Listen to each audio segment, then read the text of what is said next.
नमस्कार, मी कोमल Awtade. MCN news प्रस्तुत मराठवाडा काल आज उद्या या आमच्या दिवाळी विशेष व्हिडिओ अंकामध्ये आपल्या सर्वांचं स्वागत आहे.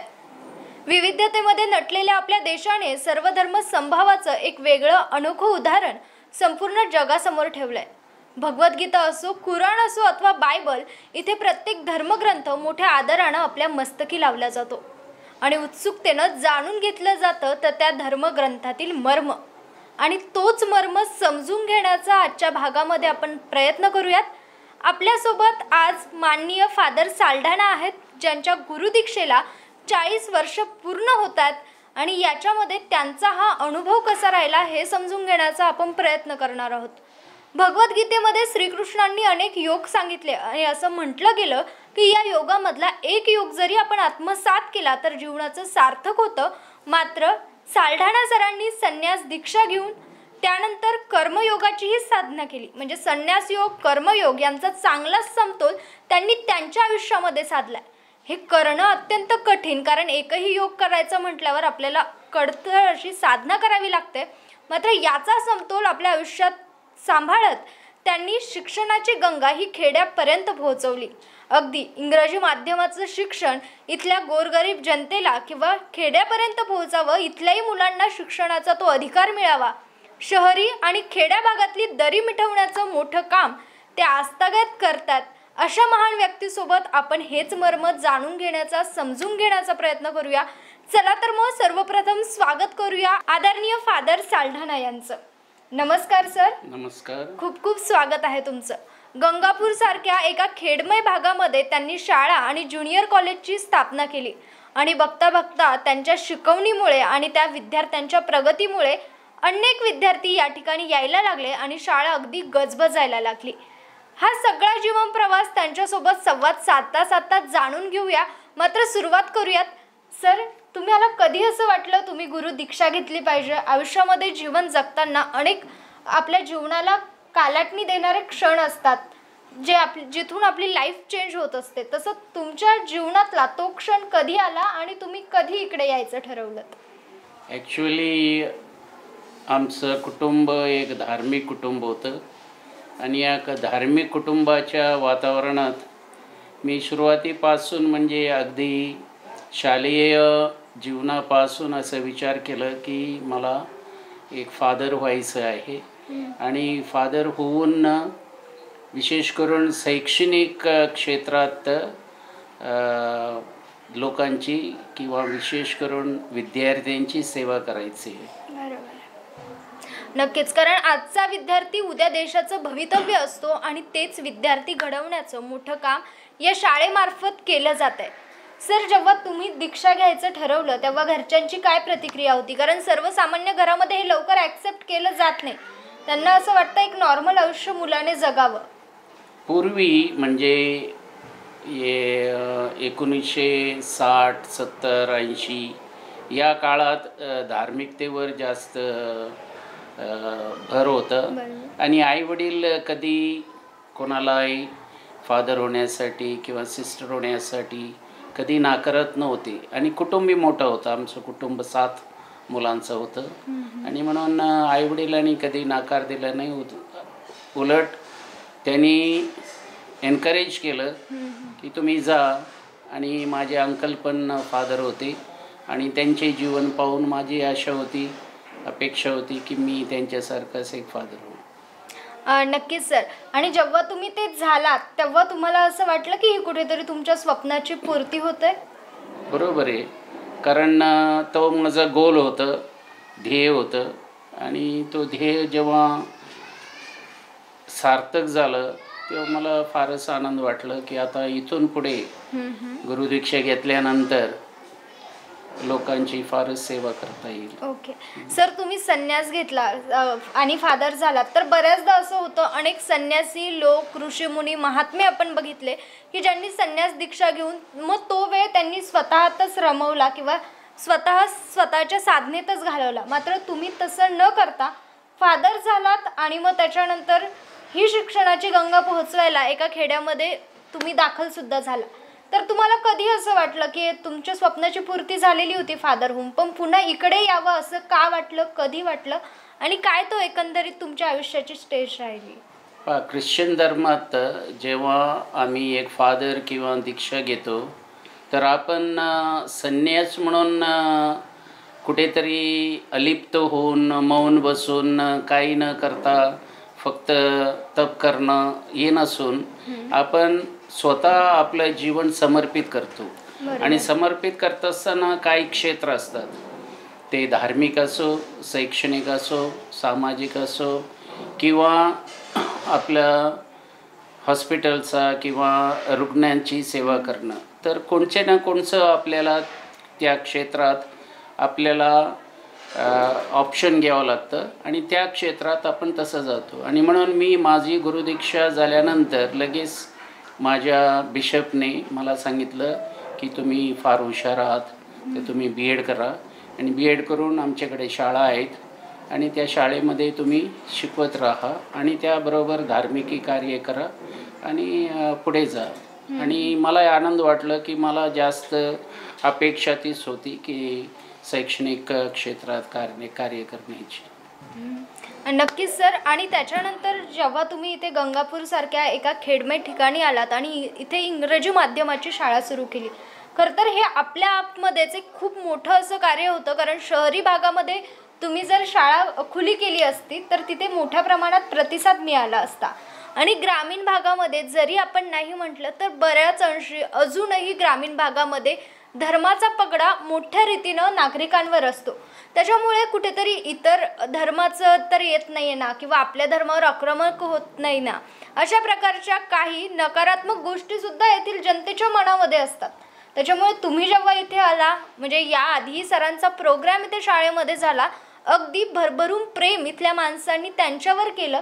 मात्र तुम्ही सुरुवातीला आला तेव्हा हीच परिस्थिती होती. एवढं प्रेम खरंच तुम्हाला मिळालं की तुमच्यासमोर संघर्ष फार मोठा राहिला? मी BEd केल्यानंतर मराठवाडा युनिव्हर्सिटीमध्ये मला गोल्ड मेडल मिळालं. तर गोल्ड मेडल मिळाल्यानंतर बिशपने असे विचार केलं की हा फार हुशार आहे आणि म्हणून याला अशा क्षेत्रात पाठवू ग्रामीण भागात. तर गोगरगाव अशा ग्रामीण भागात पाठवलं जिथे मराठी मीडियम शाळा होती आणि मला मराठी येत नव्हती. तर मी तिथे मराठी मीडियमला पाठवत असताना बिशपनं विचारलं मी तुम्ही जेव्हा मला मराठी माहीत नाही तर तुम्ही तिथे का मला पाठवता? त्यांनी सांगितलं मला तुमच्यावर फार विश्वास आहे. तुम्ही न केवळ मराठी, तुम्ही कोणतीही भाषा शिकून तुम्ही पुढे जाऊ शकता आणि मी तुमच्याबरोबर आहे. हे शब्द ऐकल्यानंतर मला अजून उत्साह आला. मी ते चॅलेंज म्हणून घेतलं आणि मी गोगरगावला गेलो. 9 वर्ष मी तिथे कार्य केलं आणि जिथे शाळेत फक्त 500 मुलं होते, ते जेव्हा मी 9 वर्षानंतर मला ट्रान्सफर झाली तर तिथे 1500 विद्यार्थी आजूबाजूच्या 10 खेड्यातून तिथे शिक्षण घेत होते. नक्कीच. असं म्हटलं जातं लहान मुलामध्ये योग्य संस्कार होणं फार महत्त्वाचं असतं आणि शाळा हे त्या संस्काराचं एक विद्यापीठच असतं ज्या थ्रू मुलांना ते पोहोचवले जातात. तर तुम्ही तुमच्या शिक्षणामध्ये संस्काराला, मूल्य शिक्षणाला किती महत्त्व देतात या शाळेच्या माध्यमातून? मूल्य शिक्षण सगळ्यात महत्त्वाचं आहे. आपण भाषा, सायन्स, सोशल सायन्स सगळे शिकवतो, पण त्याला मूल्य नसेल तर जो विद्यार्थी आहे तो पुढे जाऊन काहीच करू शकत नाही किंवा केलं तरी तो अनेक वाईट मार्गांनी जसे भ्रष्टाचार, करप्शन याच्यामध्ये गुंतत असतो.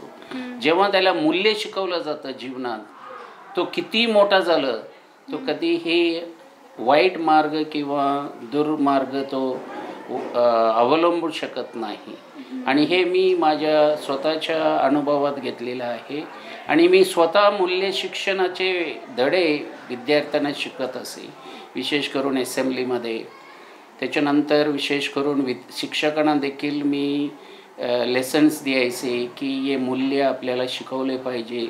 मुलांबरोबर आपण ते चर्चा केले पाहिजेत, कारण मूल्य शिकवले जात नाही, ते अवलंबून घेतले जात आहे. आणि म्हणून आपण स्वतः एक एक्झाम्पल असलं पाहिजे त्या मूल्यांचं. बरोबर. वेळेवर येणे, आपण आपले कार्य निष्ठेने पार पडणे, आपण कधी खोटं न बोलणे, जीव ओतून काम करणे, असे करत असताना विद्यार्थी आपल्याकडे बघतात आणि विद्यार्थी जेव्हा बघतात तर ते म्हणतात, पहा हे करू शकतात तर मी पण करू शकतो.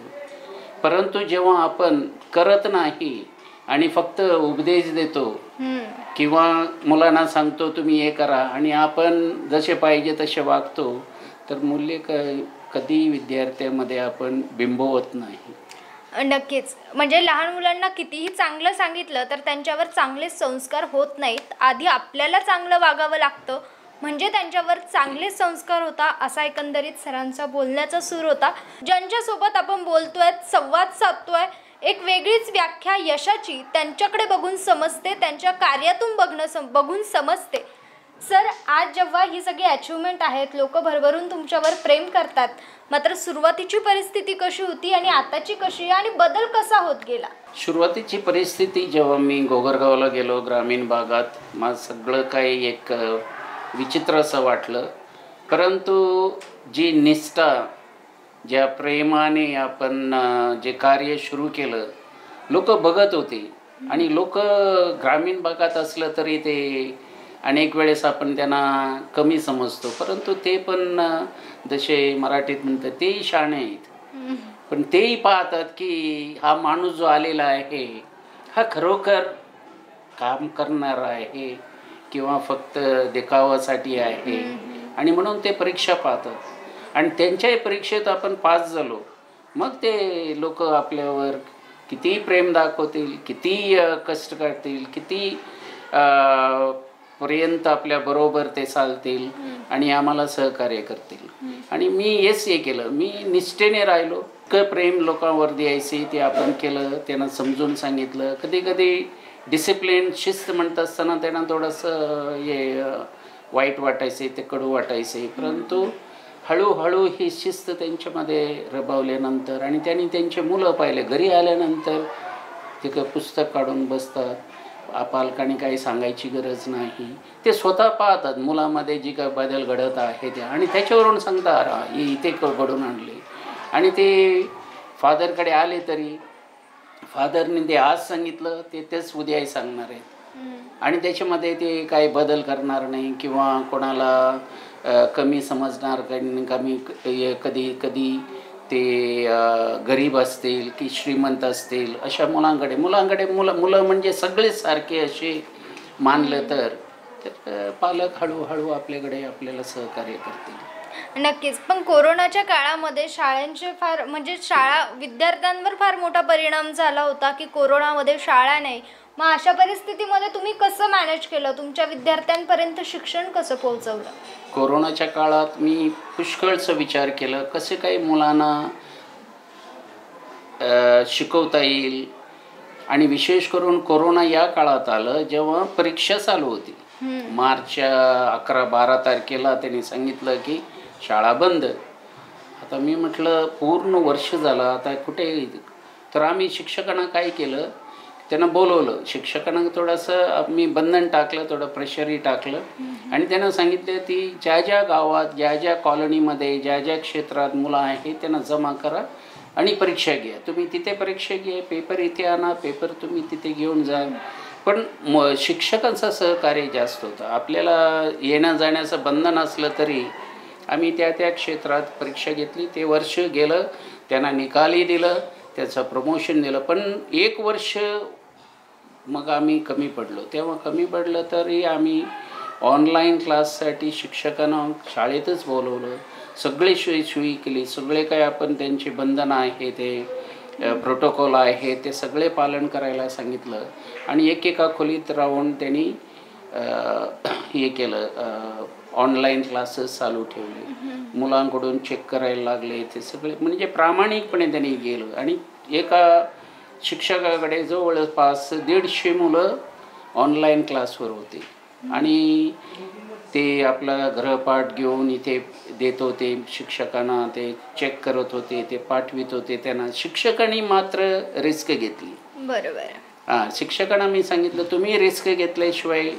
काहीच होऊ शकत नाही. आणि एक गोष्ट आहे, परिवर्तन असेल किंवा समाजाचा पाठिंबा असेल किंवा सहकार्यांचा पाठिंबा असेल, तो सत्याच्या वातावरणाशिवाय मिळत नाही.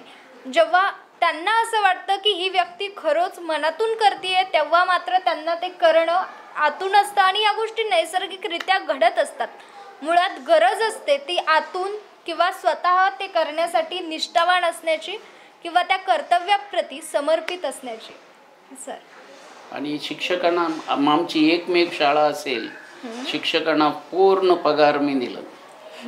आणि मी मोठे मोठे शाळेत असे पाहिलं की ते शाळेत येत नाहीत की ऑनलाईन आहे म्हणून निम्मा पगार द्यायचे. मी पूर्ण पगार त्यांना आजपर्यंत दिलेला आहे. नक्कीच, बरोबर. आणि म्हणूनच इथला स्टाफ असो किंवा इथले विद्यार्थी किंवा इथला पालक वर्ग सरांच्या पाठीशी नेहमी भक्कमपणे उभा असलेला आपल्याला दिसतो. सर, आपण जर आता समाजामध्ये थोडंसं बाहेर जाऊन बघितलं तर बऱ्याच अंशी नैराश्याचं प्रमाण समाजामध्ये वाढत चाललं आहे. बऱ्याच ठिकाणी आत्महत्यासारख्या धक्कादायक घटना घडतात, जे वयही नसतं माणसाचं निघून जाण्याचं. तर एक फादर म्हणून तुम्हाला असं विचारायचं आहे की माणूस हा नैराश्यात जातो तेव्हा त्यांनी काय करायला हवं, और तो जाऊ नये याच्यासाठी त्याने कोणती मेंटॅलिटी त्याची ठेवायला हवी? सुरुवातीपासून जेव्हा माणूस कोणत्या तरी डिफिकल्टीला किंवा हार्डशिपला तोंड देतो, म्हणजे चॅलेंज घेण्याची एक वृत्ती त्यांच्यामध्ये असली पाहिजे. अनेक वेळेस काय होतं की लोक फक्त जगतात आणि जेव्हा त्यांना एक चॅलेंज येतो समोर, तर चॅलेंज आल्यानंतर तिथे 3 प्रकाराचे त्या चॅलेंजवर मात करण्याचं आहे.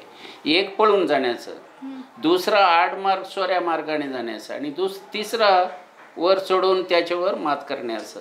म्हणजे आत्महत्या करण्याचं म्हणजे नको, आपल्याला नाही, आपण आता मेले तर बरं आहे तर, आणि म्हणून तिथून पळून जाण्याचा मार्ग काढतात. परंतु लहानपणापासून मुलांना शिकवलं पाहिजे. आम्ही तेच करतो. गेम्समध्ये काय करतात की चॅलेंज आहे, कॉम्पिटिशन आहे, त्यांना पळायला सांगायचे, त्यांना कॉम्पिटिशन करायला हारलं तर हरव दे, पुन्हा हे करायचे. तसे स्टेजवर कॉम्पिटिशन्स फार महत्त्वाचे आहेत. हे कॉम्पिटिशन जेव्हा आपण घेतो, आता इथे घेतलं तर ते टॅलेंट्समध्ये जेव्हा कॉम्पिटिशन होतं, म्हणजे हळूहळू त्याच्यामध्ये जे कठीण परिस्थितीला तोंड देण्यासाठी एक चॅलेंजिंग स्पिरिट त्याच्यामध्ये निर्माण होतो. मग तो कधी आत्महत्या करणार नाही. बरोबर. योग्य समज ही बालवयापासूनच त्यांच्यामध्ये रुळली गेली पाहिजे, असं एकंदरीत सरांचं म्हणणं होतं. सर, जाता जाता लोकांना आणि युवकांना काय आव्हान करू इच्छिता? लोकांना आणि युवकांना मी या कोरोनाकडे पाहिल्यानंतर आम्ही सांगतो की येणारी परिस्थिती अजून बिकट आहे. बरोबर आहे. आत्ता क्लायमेट चेंजचं रोममध्ये आणि ग्लास्कोमध्ये UKला 20 देश एकत्र आलेले आहेत. म्हणजे त्यांनी पाहिलं की भयंकर परिस्थिती आहे. कुठे आग लागलेले आहेत, कुठे उद्ध्वस्त झालेले आहेत, पर्वत उद्ध्वस्त झालेले आहेत, कुठे पाण्याने सगळे वाहून गेलेले आहे. म्हणजे इथून परिस्थिती चांगली राहणार नाही. आपण ते क्लायमेट चेंज करून पूर्ण परिस्थिती आपल्याला तोंड द्यावं लागेल. आपल्याला चॅलेंजेस तोंड द्यावाच लागेल. पैसे नसतील, हे नसतील, ते नसतील, आता पेट्रोल पहा, गॅस पहा, हे सगळे म्हणजे दिवस चांगले नाही राहिलेत यापुढे. आणि म्हणून युवकांना आणि लोकांना माझी एवढीच विनंती आहे की तुम्हाला शोधावं लागेल की एवढी परिस्थिती आहे, या परिस्थितीला मला कसे तोंड देता येईल. म्हणजे सगळे काही मला आज गव्हर्नमेंटकडून मिळेल, सर्व काही देईला जाईल आणि मी सुखी राहीन, अशी परिस्थिती नाही. आणि हे सगळ्या क्षेत्रात आहे, ते धार्मिक असो, शैक्षणिक असो, सामाजिक असो, सगळे चॅलेंजेस एवढे वाढलेले आहेत एवढे प्रत्येक क्षेत्रात. तर मला तरी एक प्रकारे भीती वाटते की खरोखर आपली ज्या युवकांना आणि ज्या लोकांना आम्ही घडवलेले आहे हे खरोखर हे तोंड देऊ शकतील का? बरोबर. सर, तुम्ही शाळा चालवतात, गेल्या कित्येक वर्षापासून चालवतात, तर तुमच्या आयुष्यातला असा काही अनुभव जेव्हा तुमचे विद्यार्थी येतात आणि तुम्ही त्यांना ओळखतही नाहीत, हे माझे विद्यार्थी आहेत, आणि ते अचानक भेटतात, तुम्हाला थँक्स म्हणतात तुम्ही दिलेल्या शिकवणीसाठी? आजच एक स्त्री आली आपल्या याला पाहुणी म्हणून कार्यक्रमाला आपल्या जवळच्या गावात. तिने 2 मुलांना आपल्या शाळेत घातले आणि तिने नंतर म्हणायला लागली, मी तुमची विद्यार्थिनी आहे, मी या गावातून येत होती आणि तुम्ही इतके कडक होते, तुम्ही इतके ते ये होते, मी एकदम भीत होते आणि माझ्यावर एवढे संस्कार झाले. ती जाता जाता म्हणाली, माझ्यावर जे एवढे संस्कार झाले ते आजही मी ते उराशी बाळगून किंवा ते घेऊन चलती आणि त्याच्यामुळे मला इवन माझं घर हे करणं सांभाळणं इतकं सोपं, कारण तुम्ही अनेक गोष्टी सांगितलेले ते आताही मग आमच्या डोक्यात अजूनही ते आहेत. आणि मलाही चांगलं वाटलं, कारण मी तिला ओळखलं नाही. मग शेवटी मग एकदा तिला चेहऱ्यावर पाहिलं तेव्हा मला थोडंसं आठवायला आलं, इकडे होती, छोटीशी होती अशी. नक्कीच. आणि हीच कुठेतरी त्यांच्या कामाची पोचपावती म्हणलं जाईल. असं म्हणतात, नेकी कर दर्या में डाल, अशा पद्धतीनं ते त्यांचे कर्म करतात. यांच्यासारख्या कित्येक मुलं मुली या शाळेतनं शिकून पुढे गेलेत, त्यांच्या हातून शिकून पुढे गेलेत आणि त्यांच्या जीवनामध्ये त्यांना हवं असणारं यश देखील गाठलं आहे. तर अशा माननीय फादर सल्ढाणा सरांसोबत आपण संवाद साधत होतो. तर सर, मनापासून धन्यवाद तुम्ही दिलेल्या अमूल्य मार्गदर्शनासाठी, तुमच्या वेळेसाठी.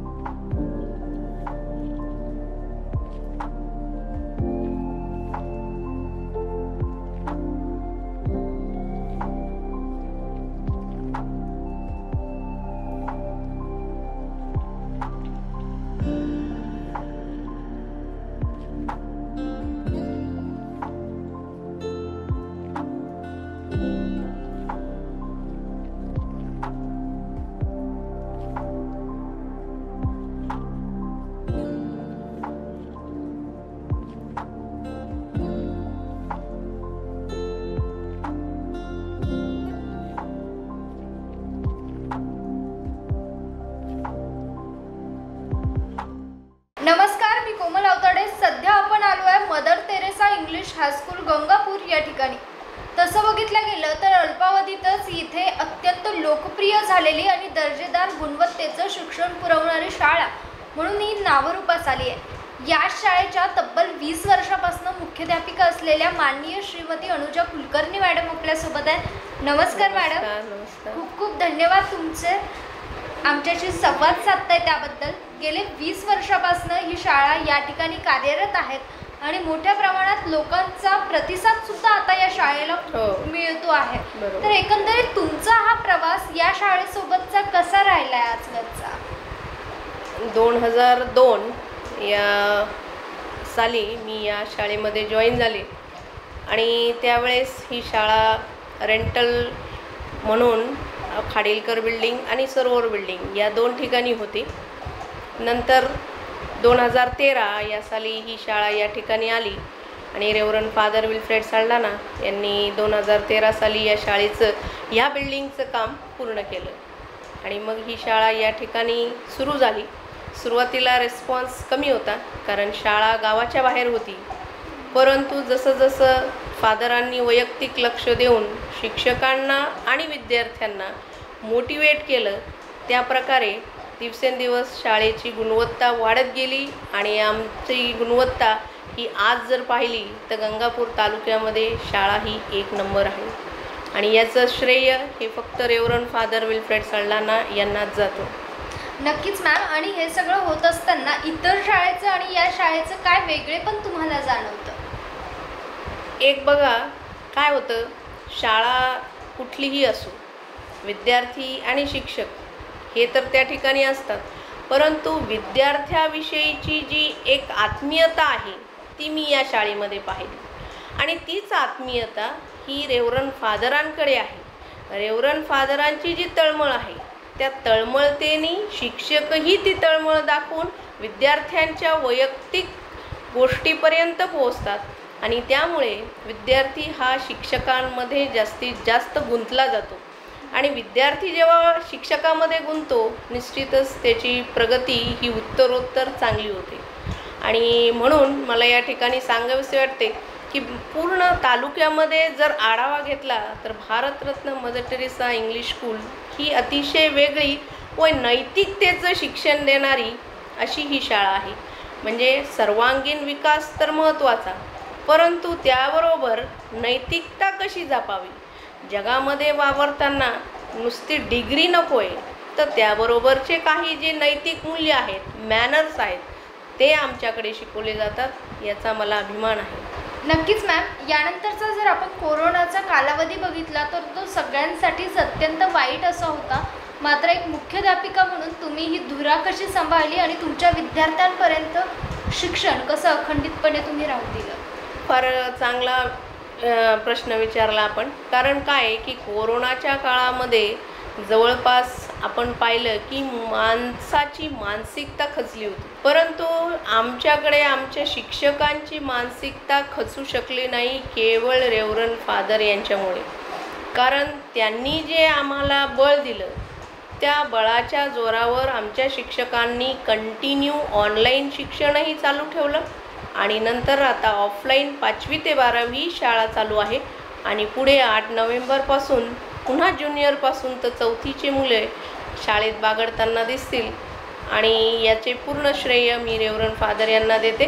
कारण कोरोनाच्या काळामध्ये मानसिकता ढळू न देता, आपला ट्रॅक न सोडता आम्ही अविरत या ठिकाणी कार्यरत होतो आणि म्हणून आमचे विद्यार्थीही जे ऑनलाईन होते ते आजही अतिशय टॉपला आहेत असं म्हणायला काही हरकत नाही. मॅम, 20 वर्षापासून तुम्ही विद्यार्थी घडवत आहात, तर मग तुम्हाला आता अनेक विद्यार्थी भेटत असतील जे आता शिकून मोठे झालेत, त्यांच्या पायावर उभी आहेत, तर अशा काही विद्यार्थी आता भेटतात का? काही उदाहरणं तुम्ही देऊ शकतात?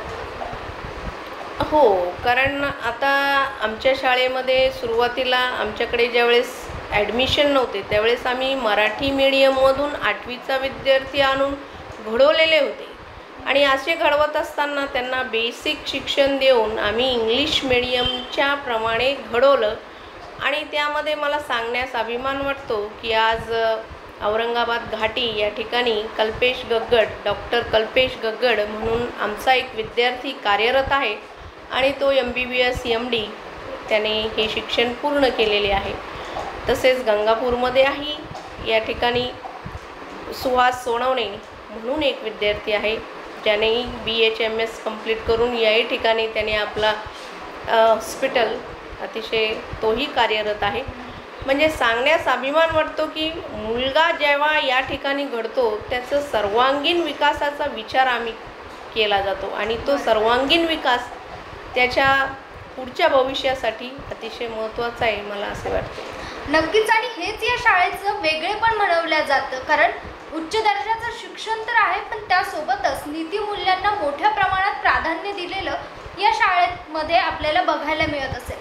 कारण खोट्या केसेस जिंकण्यासाठी लाखो रुपयाची लाच घेणारे वकील आहेत, लाखो रुपयांची लाच घेऊन कैदीला सोडणारे पोलीसही या देशामध्ये आहेत, मोठमोठे घोटाळे करणारे कम्प्युटरमधील एक्सपर्ट आहे, तर डॉक्टरांचा देखील काही ठिकाणी अशामधला प्रकार आपल्याला बघायला मिळतो. समोरच्याकडून पैसे उकळण्यासाठी मोठ्या प्रमाणात बिलं त्यांना दिली जातात. मात्र हे सगळं घडू नये यासाठी आवश्यक असतं ते मूल्य शिक्षण. त्यामुळे उच्च शिक्षणासोबत मूल्य शिक्षण द्यायला ही शाळा विसरलेली नाही आहे. आणि हेच काय त्या शाळेचं वेगळेपण आणि मोठेपण म्हटलं तरी खूप काही वावगं असं ठरणार नाही. मॅडम, शेवटी जाता जाता आमच्या दर्शकांना काय सांगू इच्छितात? सर्वात महत्त्वाचं की आजच्या कोरोनाच्या काळामुळे मुलांकडे मोबाईल आलेला आहे आणि जर पालक माझं हे ऐकत असतील तर माझी त्यांना विनंती आहे की त्यांनी आपल्या पाल्यापासून कामाच्या व्यतिरिक्त मोबाईल देऊ नये. कारण आजचा विद्यार्थी घडणं आवश्यक आहे आणि जर त्याला घडायचं असेल तर थोडंसं आपल्याला मोबाईलपासून दूर ठेवावं लागेल. कारण मोबाईलमध्ये विद्यार्थी हा गुंतला गेलेला आहे आणि तो इतक्या प्रमाणात गुंतला गेलेला आहे की तो स्वतःचं स्वत्व हरवून बसलेला आहे. आणि म्हणून माझी विनंती आहे की या ठिकाणी पालकांनी थोडंसं आपल्या पाल्याकडे लक्ष देऊन त्याच्या उत्तरोत्तर प्रगतीमध्ये स्वतःचं योगदान द्यावं आणि तसेच आम्हालाही सहकार्य करावं. या ठिकाणी दिवाळीच्या शुभेच्छा देत मी आपली रजा घेते. नमस्कार. धन्यवाद मॅडम. तुमची ही शाळा अशीच नीतिमूल्य घडणारी पिढी तयार करून नुसते विद्यार्थीच नव्हे तर ती सक्षम पिढी तुमच्याकडनं तयार होत या तुम्हाला शुभेच्छा. आजच्या भागामध्ये येथेच थांबूया. नमस्कार.